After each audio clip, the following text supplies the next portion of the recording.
Try another one. Instead of like images and text, how about this? Can we go from the patterns of your brain when you're looking at an image to reconstructing the image? So the way this worked was they put human beings inside an fMRI machine. They had them look at images and figure out what the patterns are, like translate from image to brain patterns. And then, of course, they would hide the image. So this is an image of a giraffe that the computer has never seen. It's only looking at the fMRI data, and this is what the computer thinks the human is seeing. Yeah. Now, to get state of the art, here's where the combinatorial aspects, why you can start to see these are all the same demo. To do this kind of imaging, the latest paper, the one that happened even after this, which is already better, uses stable diffusion, uses the thing that you use to make art.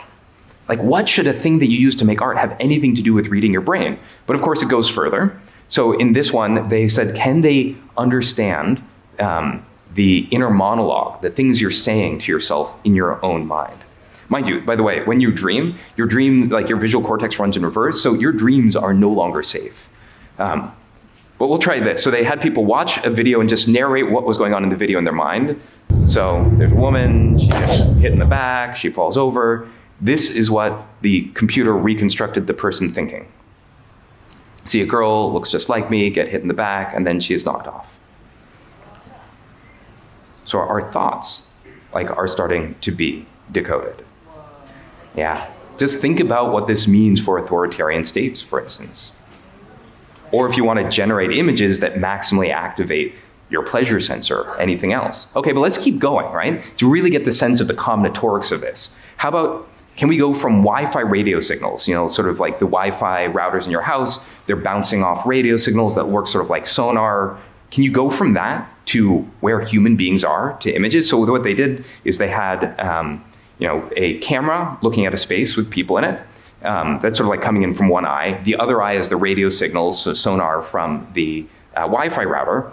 And they just learned to predict, this is where the human beings are. Then they took away the camera. So all the AI had was the language of radio signals bouncing around a room. And this is what they're able to reconstruct. Real-time 3D pose estimation, right? So suddenly AI has turned every Wi-Fi router into a camera that can work in the dark, specially tuned for tracking living beings.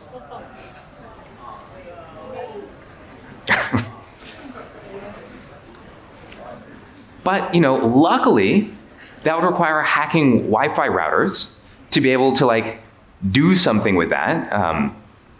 But how about this? Computer code, that's just a type of language. So you can say, and this is a real example that I tried, GPT, find me a security vulnerability, then write some code to exploit it. So I posted in some code. This is from a mail server, and I said, please find any exploits and describe any vulnerabilities in the following code, then write a script to exploit them, and in around 10 seconds, that was the code to exploit it. So while it is not yet the case that you can ask an